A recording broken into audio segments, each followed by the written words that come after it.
Então vamos lá para a nossa segunda aula, né? Mas primeiramente quero falar que eu estou com saudade, não dou conta assim muito de dar aula sentado, não gosto de escrever na lousa, ter interação com os alunos, né? E então depois vocês me dão um feedback se essas aulas foi mais ou menos, se gostaram ou não. E espero o mais rápido possível estar com todos vocês. Então, doutoras e doutores, então, na primeira aula nós falamos sobre as questões do furto simples, né? Lembrando que é um crime dentro da classificação dos crimes, é um crime simples, ele não exige uma qualidade do sujeito ativo, né? Então, qualquer um de nós pode praticar o crime de furto, com exceção do quê? Do próprio proprietário, o próprio dono da coisa, né? E com relação ao sujeito ativo, ser um funcionário público, né? Então, se ele se valer da condição de funcionário público para subtrair uma coisa móvel, ele não irá praticar o crime de furto do 155.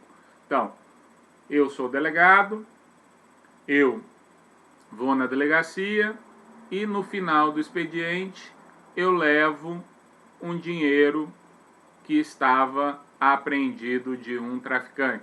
Então, um dinheiro que estava na delegacia, que foi apreendido com um traficante, eu pego esse dinheiro e levo para minha casa. E aí faço uma festa, gasto esse dinheiro.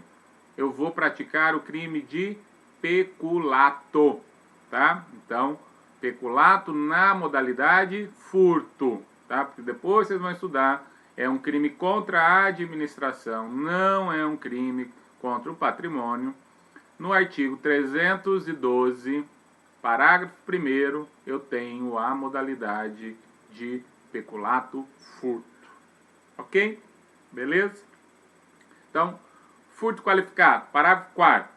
A pena é de reclusão de 2 a 4 anos e multa se o crime é cometido. Aí tem um rol taxativo de situações que qualificam o crime. Voltando, por que é qualificado? Porque houve o quê? Uma mudança no preceito secundário do crime. Ou seja, nós temos uma sanção mais gravosa. No caput é de 1 a 4 anos de multa. Agora aqui é de 2 a 8 anos. Então eu tenho o dobro, tanto na pena mínima como na pena máxima, né? Então a primeira qualificadora é com destruição ou rompimento de obstáculo à subtração da coisa. O que nós vimos que é importante aqui destacar? Primeiro, o que é obstáculo? O que a doutrina entende como obstáculo, né? Então é algo que está ali protegendo determinado bem, todavia ele não é inerente ao mesmo. Dissemos aquele exemplo com relação ao carro. Então, se eu tenho um veículo na rua e dentro desse veículo tem uma bolsa, eu estouro o vidro do veículo para pegar a bolsa que lá estava, eu estarei praticando um furto qualificado. Agora, se eu estouro o vidro do carro para levá-lo, eu terei o crime de furto simples. Por quê? Porque vidro é inerente ao veículo. E, consequentemente, diz obstáculo à subtração da coisa. Vidro é coisa do veículo. Então, não é obstáculo. Então, lembrem disto que a gente já falou. Então, eu vou destruir, eu rompo completamente, eu deixo na estaca zero a uma destruição ou um rompimento, como dizem aí, uma destruição parcial, né? Por que que tem essa qualificadora? Porque a vítima sofre 2 prejuízos patrimoniais. A coisa que foi levada, mais aquilo que foi destruído ou rompido, ou seja, o próprio obstáculo. Então, se eu estouro um cadeado, se eu estouro uma porta para levar determinado bem, eu tenho 2 prejuízos e, consequentemente, o legislador, assim, disse que precisa ser apenado com uma punição maior. Então, lembrando, não é inerente ao objeto para ser considerado um obstáculo, certo? 2. Com abuso de confiança ou mediante fraude, escalada ou destreza. Então, aqui eu tenho várias modalidades de qualificadora, né? Abuso de confiança, né? Primeiro, eu preciso conhecer a pessoa. Eu preciso confiar nela. Então, eu tenho uma confiança especial nesta pessoa, do qual ela quebra. Há um abuso desta confiança. E aí vem a questão com relação ao funcionário, ao empregado de determinada pessoa. Toda vez que eu tiver um furto praticado por empregado, será uma modalidade qualificada? Já foi pergunta de concurso. Não. Por quê? Porque esse empregado pode ter começado hoje, amanhã ele subtrai algo seu. Você não tinha uma confiança. Você não tinha ainda uma familiaridade com ele, né? Então, o famulato, lembrando que é o quê? O furto praticado por empregado nem sempre será qualificado. Então, se eu tenho um funcionário, então, sou dono do supermercado, tenho um gerente que trabalha lá comigo há 20 anos, e esse gerente, ele subtrai, às vezes, determinada quantia em dinheiro, terei a qualificadora? Sim, né? Porque eu não espero que uma pessoa que trabalhe comigo há 20 anos, ela esteja me subtraindo, cometendo furto, certo?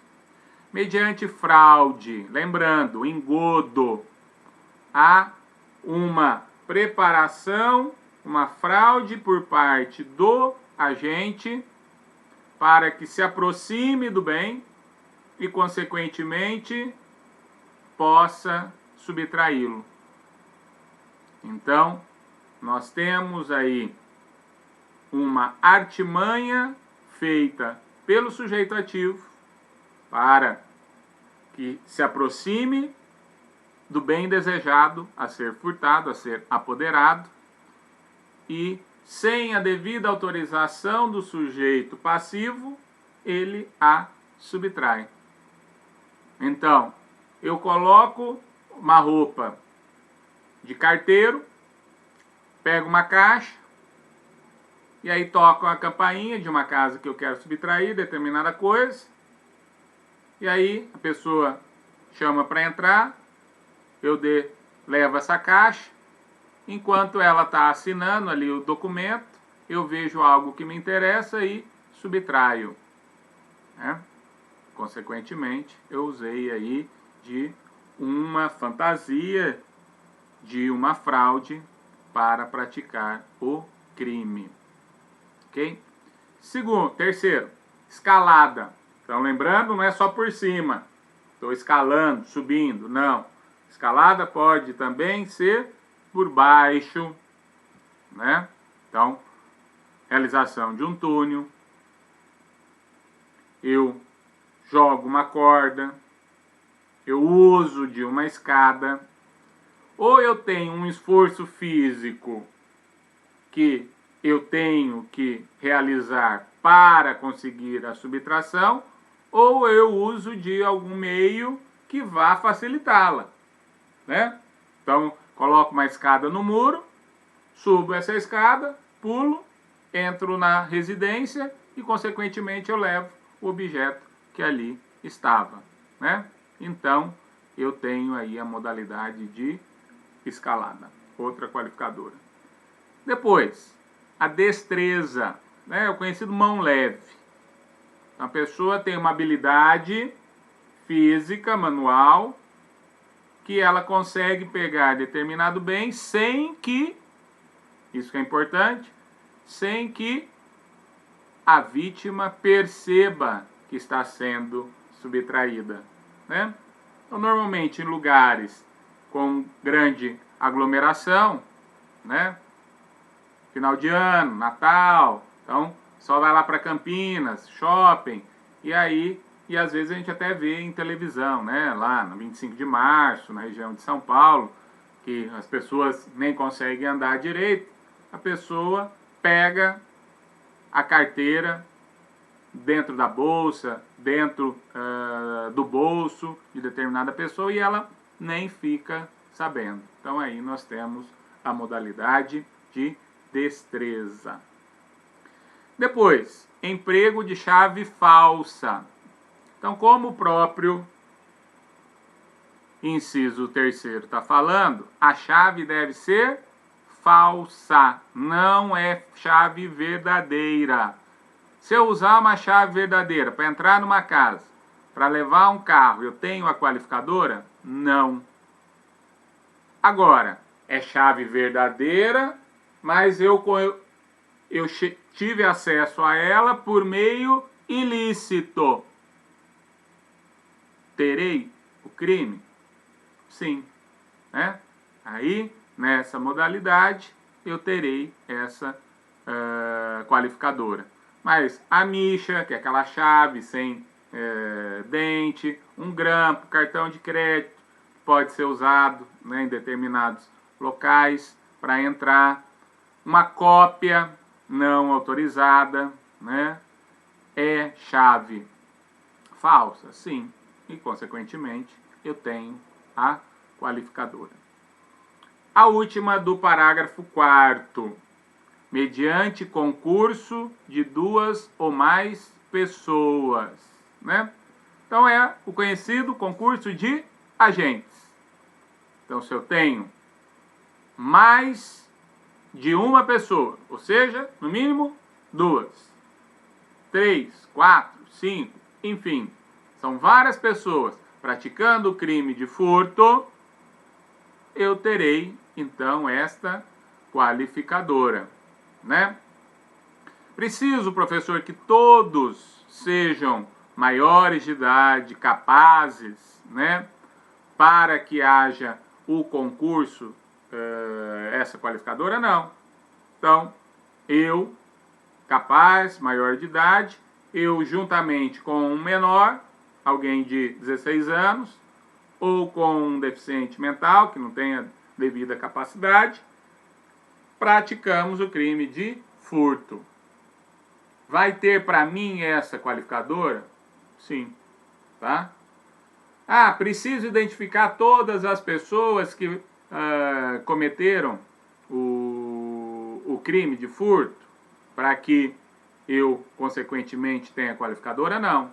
Então, basta eu ter provas. Então, há uma filmagem que está entrando dentro da casa 3 elementos e esses elementos depois saíram com objetos e a polícia depois prende somente um.